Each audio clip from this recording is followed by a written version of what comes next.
बच्चों, आपका स्वागत है अनवाइंड एडू पॉइंट में। चैप्टर नंबर 8 हम जर्नी ऑफ वाटर के बारे में पढ़ रहे थे। उसका हमारा अगला टॉपिक है how can we change the state of water, कि जो हम वाटर का जो हमारा स्टेट है हम उसको किस तरह से क्या कर सकते हैं बेटा, चेंज कर सकते हैं। तो इसमें हम सबसे पहले मैं आपको बताऊंगी कि हम स्टेट चेंज, प्रोसेस नेम और क्या हो रहा है इसमें, इसके बारे में हम पढ़ने वाले हैं। समझ में आया आपको? जब हम पहले प्रोसेस की बात करेंगे बेटा कि सॉलिड से लिक्विड में जब जो हमारा प्रोसेस है, सॉलिड से लेकर जब लिक्विड में जा रहा है तो प्रोसेस क्या हो रही है, मेल्टिंग। क्या हो रही है, मेल्टिंग। क्योंकि अगर आप आइस क्यूब को क्या करोगे, रूम टेम्परेचर पे भी अगर रख दोगे तो वो किस चीज में चेंज हो जाएगा, वाटर में चेंज हो जाएगा। तो जो आइस क्यूब है वो किस चीज का फॉर्म है, सॉलिड का, और जो वाटर है वो किस चीज का फॉर्म है बेटा, लिक्विड का। समझ में आया आपको? समझ में आ गया, सॉलिड से लिक्विड का। और इसमें क्या होगा बेटा, हीट होगा। हीट के कारण क्या हो रहा है, आइस क्या हो रहा है, टर्न हो रहा है किसमें, वाटर में। समझ आया आपको कि जैसे ही हमने सॉलिड को लिक्विड, आइस क्यूब को हमने रूम टेम्परेचर पे रखा, उसको किस चीज में चेंज हो गया बेटा, वाटर में चेंज हुआ। ठीक है, ये क्या था, सॉलिड, ये क्या था, लिक्विड। इसमें जो प्रोसेस हो रही है आइस क्यूब से लेकर वाटर बनने तक, वो क्या हो रहा है, मेल्टिंग हो रहा है। आइस जो है वो क्या हो रहा है, पिघल रहा है। समझ में आया आपको?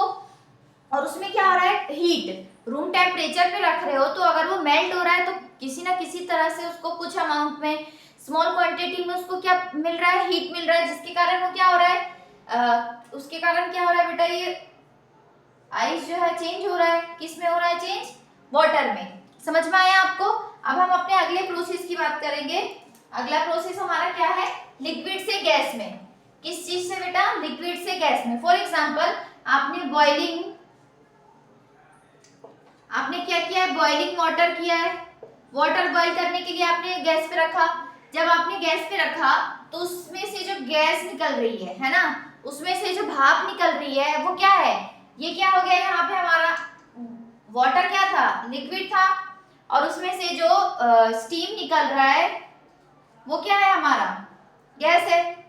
क्या है, गैस है। समझ में आया? इसको हम क्या बोलते हैं बेटा, इवापोरेशन। इस प्रोसेस को हम क्या बोलते हैं बेटा, इवापोरेशन। और इसमें क्या हो रहा है, हीट ज्यादा हो रही है। क्यों? क्योंकि हम हीट तो एक्स्ट्रा दे रहे हैं ना, इसमें रूम टेम्परेचर पे इवापोरेट नहीं हो रहा है। हम इसको गैस पर जब चढ़ा रहे हैं तो क्या हो रहा है, इस पे रूम टेम्परेचर नहीं दे रहे, इस पे एक्स्ट्रा हीट दे रहे, जिसके कारण क्या है, वाटर टर्न हो रहा है किसमें, वाटर किसमें टर्न हो रहा है बेटा, स्टीम में। किसमें टर्न हो रहा है, स्टीम में। समझ में आया आपको? अब हम थर्ड पढ़ने वाले हैं गैस से लिक्विड में। किस चीज से बेटा, गैस से लिक्विड में। समझ में आया आपको? फॉर एग्जाम्पल गैस का मैं आपको एक एग्जाम्पल देती हूँ कि आपने एक चूल्हे पर, एक गैस पर क्या किया है बेटा, बॉइलिंग ऑफ वाटर करने के लिए, मतलब गर्म पानी करने के लिए रखा है। उसके ऊपर आपको क्या करना है, एक प्लेट रखना है। जब वाटर बॉईल हो जाएगा उसके बाद आपको 2 या 3 मिनट तक उसको क्या करना है, प्लेट को रखे रहना है। जब आप उस प्लेट को टर्न करेंगे बेटा तो आप देखेंगे उसमें फ्यू ड्रॉप्स ऑफ वाटर जो है प्रेजेंट होगा। फ्यू ड्रॉप्स ऑफ वाटर क्या होगा, उसमें प्रेजेंट होगा। तो ये जो प्रोसेस होगी बेटा किससे होगी, गैस से किसमें चेंज होगी, लिक्विड से। समझ में आया? क्योंकि जब हम वाटर को बॉईल कर रहे हैं तो उससे जो भाप निकल रहा है उससे क्या हो रहा है, वो ड्रॉप्स बन रहे हैं। समझ में आया आपको? वाटर ड्रॉप्स बन रहे हैं, जिसको हम क्या बोलते हैं बेटा, कंडेंसेशन बोलते हैं। क्या बोलते हैं इसको हम, कंडेंसेशन। पर ये प्रोसेस होती कब है, जब ठंडा हो जाता है ना। क्या होता है, जब ठंडा हो जाता है। अगला हम पढ़ने वाले बेटा लिक्विड से सॉलिड में। किस चीज से, लिक्विड से सॉलिड में। सबसे बेस्ट एग्जांपल है हमारा लिक्विड से सॉलिड का बेटा, water change into ice. Water change into ice, इसको हम क्या बोलते हैं बेटा, फ्रीजिंग। क्या बोलते हैं इसको हम, फ्रीजिंग। अब जो हमारा वाटर है वो क्या है बेटा, लिक्विड है। क्या है, लिक्विड है। इसको हमने रेफ्रिजरेटर में कुछ टाइम तक के लिए रखा तो ये क्या हो गया, सॉलिड हो गया। और इसको हम कर क्या रहे हैं, ये जो प्रोसेस का नेम है इसको हम क्या कर रहे हैं बेटा, फ्रीज कर रहे हैं। क्या कर रहे हैं, फ्रीजिंग कर रहे हैं। इसमें क्या हो रही है, मोर कूलिंग हो रही है। क्या हो रही है बेटा, मोर कूलिंग। तो मैंने अब आपको बता दिया कि सॉलिड से लिक्विड में अगर जाएगा बेटा, मेल्टिंग होगा। लिक्विड से गैस में जाएगा, इवापोरेशन होगा। गैस से लिक्विड में जाएगा, कंडेंसेशन होगा। और लिक्विड से सॉलिड में जाएगा, फ्रीजिंग होगा। अब मुझे ऐसा लगता है कि अब आपको समझ में आ गया होगा कि हम वाटर के अलग अलग स्टेट में कैसे किस तरह से चेंज कर सकते हैं, क्योंकि मैंने आपको जो भी इसके 4 टाइप्स थे मैंने सब पढ़ा दिया। इवापोरेशन हो गया, कंडेंसेशन हो गया, मेल्टिंग हो गया और फ्रीजिंग हो गया। अब हमारे अगले टॉपिक की तरफ बढ़ते हैं।